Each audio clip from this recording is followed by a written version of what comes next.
Oke, di sini saya akan membahas tentang tujuan dan juga perencanaan, di mana keduanya memiliki peran yang sangat penting dan saling keterkaitan. Mulai yang pertama yaitu tujuan. Tujuan itu adalah sesuatu yang diharapkan atau diinginkan oleh perusahaan ataupun organisasi yang ingin mereka gapai atau ingin mereka capai di masa yang akan datang atau di masa depan. Sedangkan perencanaan itu adalah kayak langkah-langkah, step by step yang harus mereka lakukan untuk menggapai tujuan tersebut. Gitu. Nah, selanjutnya kita masuk ke tingkatan tujuan dan perencanaan. Yang pertama tuh ada mission statement, di mana ini tuh perusahaan harus memiliki misinya dulu, kayak apa yang ingin mereka gapai di masa depan gitu. Lalu yang kedua, menentukan strategi. Biasanya ini dibuat atau dibangun oleh manajer tingkat atas untuk membuat strategi keseluruhan dalam perusahaan atau organisasi. Lalu yang ketiga itu ada taktikal, di mana taktikal ini biasanya dibuat oleh manajer menengah kepada untuk para divisi-divisi yang ada dalam perusahaan. Lalu yang terakhir, yang keempat, itu adalah operasional, biasanya dibuat oleh para manajer tingkat bawah kepada karyawan, pekerja untuk melakukan tugasnya sehari-hari. Oke, selanjutnya kita masuk ke materi perencanaan rencana, di mana untuk melakukan perencanaan dalam rencana itu memiliki beberapa step yang harus kita lakukan. Yang pertama, pengembangan rencana. Jadi, perusahaan dan organisasi itu harus memiliki visi misinya dulu, dan visi misinya itu dikembangkan secara pasti supaya mereka tuh tahu rencana atau tujuan apa yang ingin mereka gapai di masa depan. Lalu yang kedua itu adalah menerjemahkan rencana, di mana ini tuh kayak kita membuat kerangka apa yang harus kita lakukan untuk menggapai tujuan-tujuan yang sudah kita buat atau visi misi yang sudah kita buat sebelumnya. Lalu yang ketiga adalah plan operation, di mana itu kayak kita merencanakan operasional yang lebih detail seperti target, habis itu tujuan dalam operasi segala macamnya supaya lebih jelas gitu. Lalu yang selanjutnya itu ada eksekusi, di mana setelah membuat rencana tadi kita harus melakukan eksekusi untuk menjalankan atau mengimplementasikan rencana yang sudah kita buat. Dan selanjutnya itu ada monitoring, di mana monitoring itu untuk memastikan bahwa yang kita lakukan itu sejalan atau sesuai dengan rencana yang sudah kita buat, sudah kita tentukan sebelumnya. Dan juga monitoring ini berfungsi untuk kita melakukan evaluasi dari kinerja yang sudah kita lakukan sebelumnya untuk menggapai keefektifan dalam pelaksanaannya, seperti itu. Selanjutnya, saya akan menjelaskan tentang goal setting in organization. Goal setting adalah proses ketika organisasi menunjukkan tujuan yang ingin dicapai dalam periode tertentu. Tujuan ini penting karena menjadi arah bagi seluruh aktivitas organisasi, sehingga setiap anggota mengetahui apa yang harus dilakukan. Dalam organisasi, tujuan biasanya dibagi menjadi 3 tingkat. Yang pertama ada strategic goals, yaitu tujuan jangka panjang yang ditetapkan oleh manajemen puncak. Dan yang kedua ada tactical goals, yaitu tujuan yang dibuat oleh manajemen menengah untuk mendukung tujuan strategis. Dan yang terakhir ada operational goals, yaitu tujuan yang lebih spesifik dan berkaitan dengan kegiatan sehari-hari. Agar tujuan lebih spesifik, organisasi biasa menggunakan konsep SMART goals, yaitu tujuan yang lebih spesifik, dapat diukur, realistis, relevan, dan memiliki batas waktu. Dengan goal setting yang jelas, organisasi dapat bekerja lebih terarah dan meningkatkan peluang mencapai target yang diinginkan. Kali ini saya akan menjelaskan tentang operational planning. Operational planning merupakan proses perancangan yang berfokus pada kegiatan operasional sehari-hari dalam organisasi. Perencanaan ini bertujuan untuk memastikan bahwa strategi dan tujuan yang telah ditetapkan oleh manajemen dapat dijalankan secara efektif melalui tindakan yang lebih spesifik dan terstruktur. Dalam operational planning, manajer menentukan langkah-langkah konkret yang harus dilakukan oleh setiap unit kerja. Hal ini mencakup penentuan tugas, jadwal kerja, penggunaan sumber daya, serta tanggung jawab setiap individu atau tim. Dengan adanya perencanaan operasional yang jelas, organisasi dapat menjelaskan aktivitasnya secara lebih terarah dan efisien. Salah satu aspek penting dalam operational planning adalah penetapan tujuan yang efektif. Tujuannya yang baik biasanya bersifat spesifik, terukur, memiliki batas waktu, realistis, dan relevan dengan tujuan organisasi secara keseluruhan. Dengan tujuan yang jelas, karyawan dapat memahami apa yang harus dicapai dan bagaimana cara mencapainya. Selain itu, operational planning juga berkaitan dengan 2 jenis rencana utama, yaitu single-use plans dan standing plans. Single-use plans adalah rencana yang dibuat untuk kegiatan atau proyek tertentu yang bersifat sekali pakai, seperti program peluncuran produk baru atau kegiatan promosi khusus. Setelah kegiatan selesai, rencana tersebut tidak digunakan kembali. Sebaliknya, standing plans merupakan rencana yang digunakan secara berulang dalam organisasi.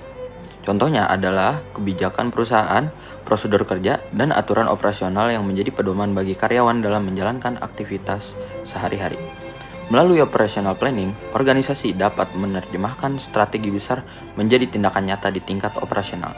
Dengan perencanaan yang baik, koordinasi kerja menjadi lebih jelas, penggunaan sumber daya menjadi lebih efisien, dan tujuan organisasi dapat dicapai secara lebih sistematis.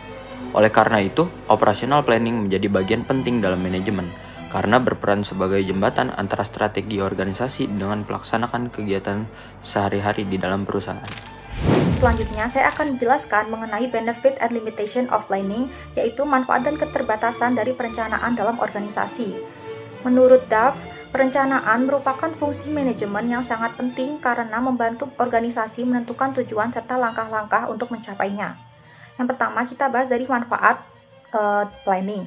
Manfaat yang pertama adalah planning meningkatkan motivasi dan komitmen. Ketika organisasi memiliki tujuan yang jelas, karyawan akan lebih memahami apa yang harus dicapai sehingga mereka lebih termotivasi untuk bekerja menuju tujuan tersebut.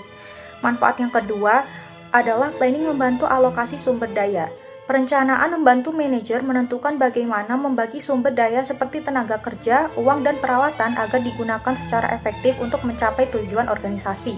Manfaat ketiga adalah planning menjadi panduan tindakan. Dengan adanya rencana yang jelas, organisasi dapat memfokuskan aktivitas pada target tertentu sehingga karyawan mengetahui tindakan apa yang harus dilakukan. Manfaat yang keempat adalah planning menjadi standar pengukuran kinerja. Karena tujuan sudah ditetapkan sejak awal, manajer dapat mengevaluasi apakah kinerja dari organisasi sudah sesuai rencana atau belum. Namun, perencanaan juga memiliki beberapa keterbatasan. Pertama, planning dapat menciptakan rasa kepastian yang palsu. Karena rencana dibuat berdasarkan asumsi, manajer mungkin merasa sudah mengetahui masa depan, padahal lingkungan bisnis sebenarnya sangat tidak pasti. Yang kedua, planning dapat menyebabkan rigiditas atau kekakuan organisasi. Jika organisasi terlalu terpaku pada rencana awal, mereka mungkin sulit beradaptasi ketika kondisi lingkungan berubah dengan cepat.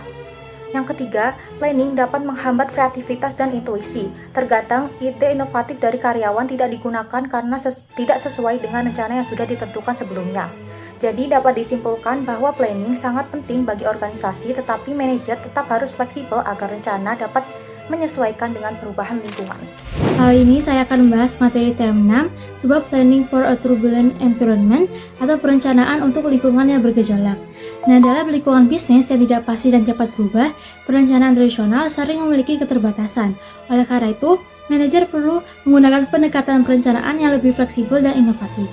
Terdapat 3 pendekatan utama yang dapat dilakukan, yaitu yang pertama ada perencanaan kontingensi, yaitu adalah rencana alternatif yang disiapkan organisasi untuk menghadapi keadaan darurat atau kondisi tidak terduga.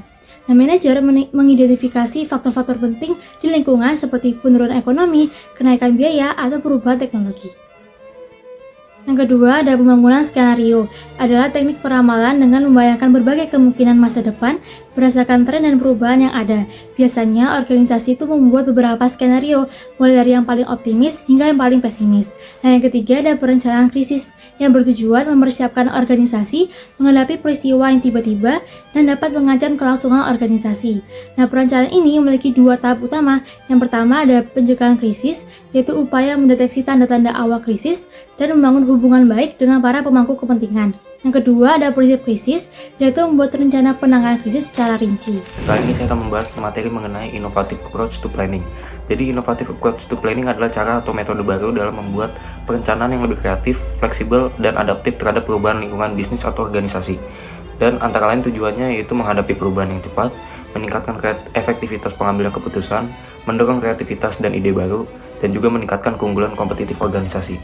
Adapun karakteristiknya yaitu fleksibel terhadap perubahan, kolaboratif yaitu melibatkan banyak pihak, habis itu ada berbasis teknologi dan data, selanjutnya adanya berorientasi pada masa depan.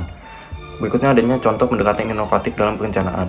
Yang pertama adanya skenario planning, yaitu membuat beberapa kemungkinan skenario masa depan untuk mengantisipasi berbagai kondisi yang mungkin terjadi. Yang kedua adanya participatory planning, yaitu perencanaan yang melibatkan berbagai pihak seperti karyawan, stakeholder, atau masyarakat. Yang ketiga adanya strategic foresight, yaitu menggunakan analisis tren dan juga prediksi untuk merencanakan strategi jangka panjang. Yang keempat, adanya design thinking, yaitu pendekatan kreatif yang fokus pada pemahaman kebutuhan pengguna sebelum membuat rencana atau solusi. Dan yang terakhir, adanya agile planning, yaitu perencanaan yang dilakukan secara bertahap dan dapat disesuaikan dengan cepat jika terjadi perubahan. Yang kelima, adanya manfaat, yaitu membantu organisasi lebih adaptif dan inovatif.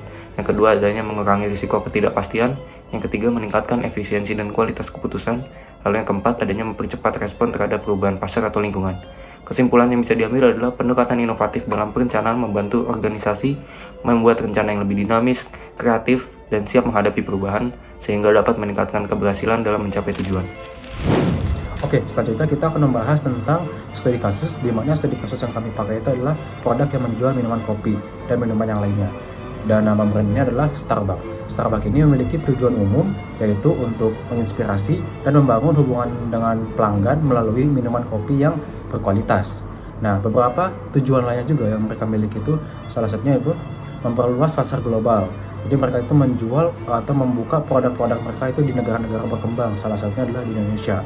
Lalu yang kedua, itu memberikan pelayanan dan kenyamanan yang berkualitas atau yang baik gitu. Contohnya, mereka menyediakan tempat yang nyaman untuk kita berdiskusi, berkumpul. Selain itu juga cocok untuk dilakukan dengan ada meeting kelompok grup besar seperti itu. Lalu yang ketiga, mereka itu selalu berinovasi dalam produk karena semakin kesini tuh minat dan keinginan dari masyarakat tuh selalu berubah atau cepat berubah. Jadi salah satu tujuan mereka juga untuk berinovasi dari segi produk minumannya mereka itu sendiri. Lanjut ke perencanaan, mereka itu ada strategi yang pertama itu mereka kan tadi yang pertama untuk memperluas penjualan mereka, seperti mereka membuka di negara-negara berkembang, salah satunya di Indonesia. Dan di Indonesia ini sangat amat cocok karena masyarakat mayoritas di Indonesia itu menyukai minuman kopi gitu. Dan mereka juga tidak hanya menjual kopi, tapi mereka juga menjual varian-varian minuman rasa yang lainnya juga. Dan untuk yang kedua itu dari segi taktikal, mereka itu menyediakan aplikasi yang dimana aplikasi itu bisa mereka tawarkan kepada pelanggan dari segi strategi pemasaran, dan juga mereka juga bisa melakukan peningkatan loyalitas pelanggan melalui aplikasi tersebut. Dan yang ketiga itu dari segi operasional, mereka itu selalu memberikan pelatihan kepada barista untuk memberikan produk yang terbaik, yang berkualitas, dan juga pelayanan yang terbaik kepada pelanggan, baik itu pelanggan yang baru ataupun pelanggan yang sudah lama, seperti itu. Berdasarkan penjelasan Farhan mengenai kondisi yang dihadapi oleh Starbucks, perusahaan perlu menetapkan tujuan yang jelas atau goal setting agar tetap kompetitif. Contohnya, Starbucks dapat menetapkan tujuan seperti meningkatkan pengalaman pelanggan, mengembangkan inovasi produk sesuai tren konsumen, serta memperkuat layanan digital seperti mobile ordering. Tujuan tersebut juga sebaiknya mengikuti konsep SMART yang spesifik, dapat diukur, realistis, relevan, dan membatasi waktu. Kali ini saya akan menjelaskan tentang case operational planning brand Starbucks. Operational planning di perusahaan Starbucks berfokus pada bagaimana strategi perusahaan diterapkan dalam kegiatan operasional sehari-hari di setiap gerai. Perencanaan ini memastikan bahwa setiap toko dapat memberikan pelayanan yang konsisten, efisien, dan sesuai dengan standar global perusahaan.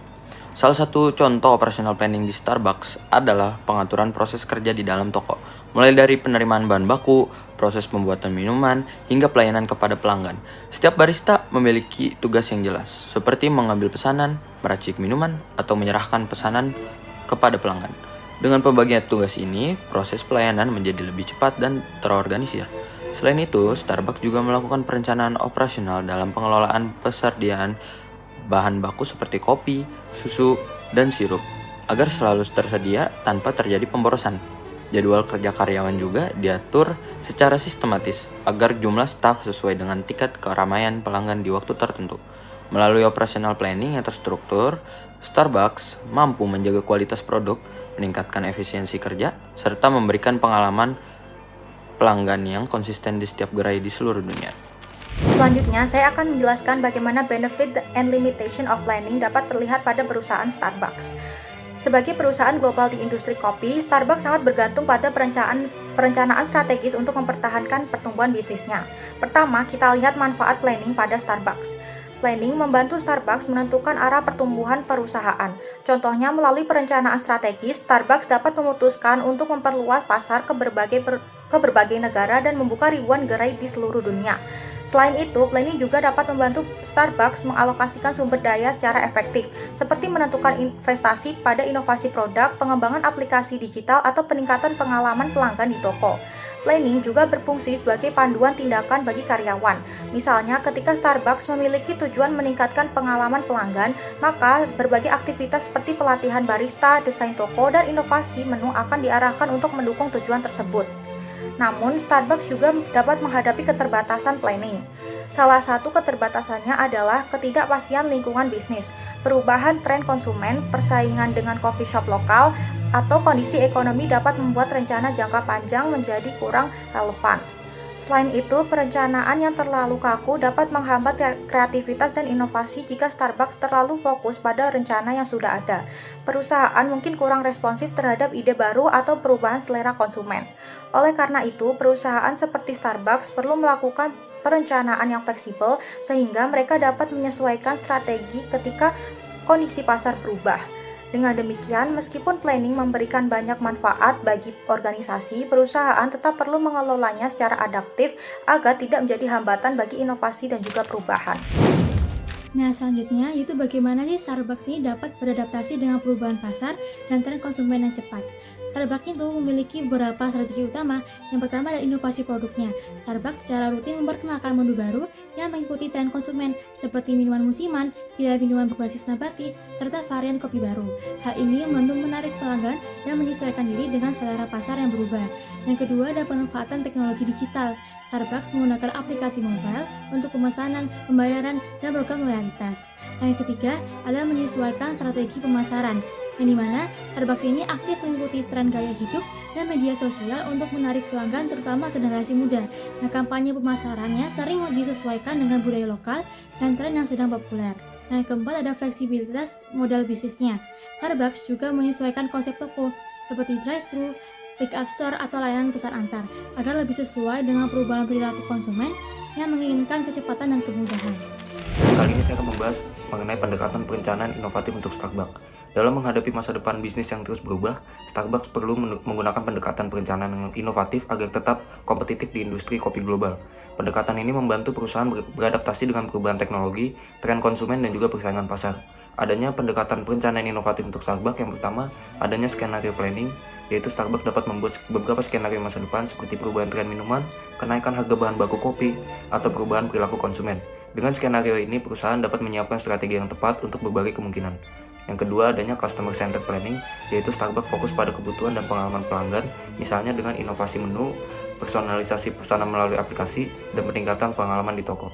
Lalu yang ketiga, adanya digital and technology driven planning, yaitu adanya Starbucks memanfaatkan teknologi seperti aplikasi mobile, sistem pemesanan online, dan juga program loyalitas digital untuk meningkatkan efisiensi operasional serta memperkuat hubungan dengan pelanggan. Yang keempat, adanya sustainability planning, yaitu Starbucks merencanakan strategi yang berfokus pada keberlanjutan seperti penggunaan kemasan ramah lingkungan, sumber kopi yang etis, dan juga pengurangan limbah. Yang kelima, adanya agile planning, yaitu Starbucks menerapkan perencanaan yang fleksibel sehingga dapat cepat menyesuaikan strategi bisnis ketika terjadi perubahan pasar atau tren konsumen. Kesimpulan yang bisa diambil adalah dengan menerapkan berbagai pendekatan perencanaan inovatif seperti skenario planning, customer centered planning, digital innovation, sustainability, and agile planning, Starbucks dapat lebih siap menghadapi perubahan bisnis di masa depan serta mempertahankan posisinya sebagai salah satu perusahaan kopi terkemuka di dunia.